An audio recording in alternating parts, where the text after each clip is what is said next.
Some of this I've talked about before, but I just want to go over it before we get into the chakras and start talking about reading them.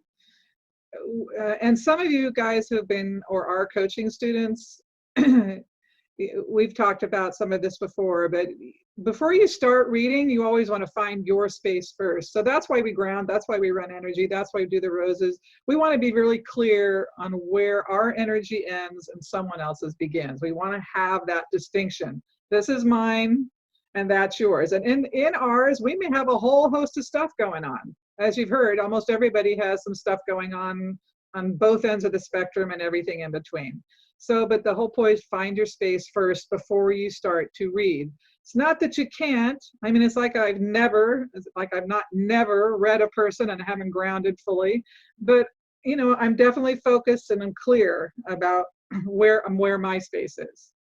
And then we always have to remember to detach from what we see. And I mean, and Sarah, you even gave a good example today. You were working on somebody and this name Roger came up and you're like, whatever.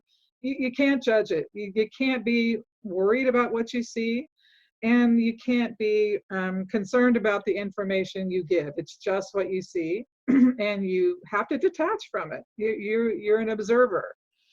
And the main thing about reading when you're trying to get information is you ask a question and you wait for the answer. And this is part of the reason when we're trying to understand our own system and how we receive information. Am I auditory? Am I empathetic? Am I clairvoyant? Am I sensory? How does information come to me? That's so much of the quest of someone who's trying to understand how to read. But once you're working on that and you can hear your own signals, you know, for me, often it's a feeling or it's a noise of sorts, a sound. I can't really describe it. I call it a thud, but I know when the information has arrived. I ask a question and I wait for the answer to come. And it usually shows up in some form that I recognize now because I have a system. And so, but know that when you ask the question, you put it out there, it's going to come back. It's sort of like, you know, you pick up the telephone and you're saying, attention, attention. I'd like to have the information on so-and-so's career path. And then you're waiting for the assembly line of information deliverers or the flow of information to come to you. Okay. If you're having trouble at all getting information, use focal points. That's why we do this a lot. We need, sometimes when you're, even me, you know, I do readings all the time, and you know, someone asks me a question and maybe I'm not getting the answer or the information I need, I'll make a focal point. And I think last week, Dave, I believe, was reading, and I had him put up a calendar. And I say, what is the calendar saying? Or throw a tennis ball at it, see where it lands. You can use all kinds of things to direct your attention to the energy you're trying to get.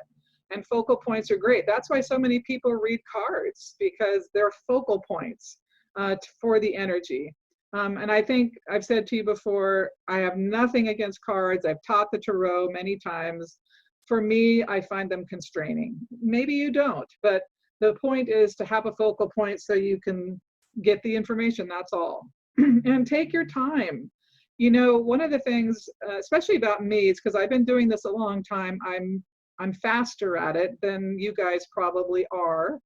That doesn't mean you can't surpass me at any time you decide to. But it's okay to just wait until you actually have the information. There's no speed race here. You know, and the other thing is, because I've done a lot of TV and a lot of radio, where these newscasters and these interviewers who don't get it at all are asking me these questions that are ridiculous most of the time, and you have to respond quickly and in some kind of way. I've gotten used to being faster. But I still take my time in my private setting or even on the air. I was on the radio just last week and someone asked me a question, and it was a mediumship question, and that takes a second. So I had to, I'm on dead air. I'm like, okay, I'm going to hum even though I need to be quiet so that I can hear. It's a little bit of a challenge, but in all my sessions, I promise you, I'm taking my time. I'm waiting until I really feel I have the information. And so I encourage you to give yourself that. And then again, say what you see. You see what you see. Maybe they'll make sense of it. I can tell you, 50 times where I've said something and a person says, oh no, that's not right. You're wrong. Okay, it's what I see. And then a month later, they come back to me, oh my God, you were right. I need an appointment right now.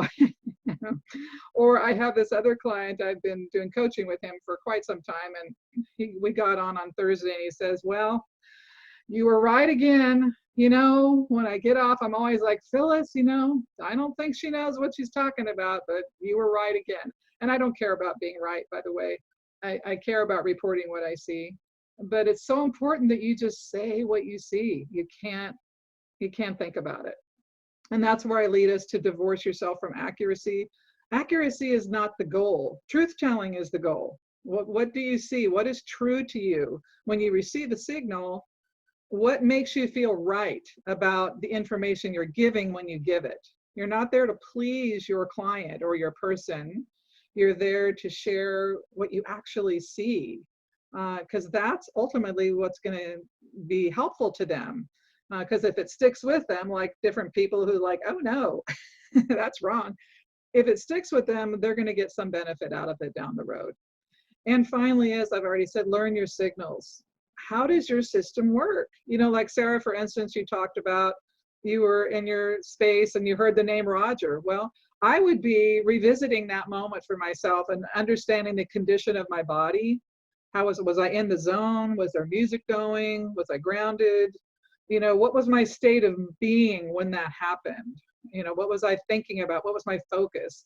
And then you begin to learn the most juicy times that you're going to have information come to you. Yeah,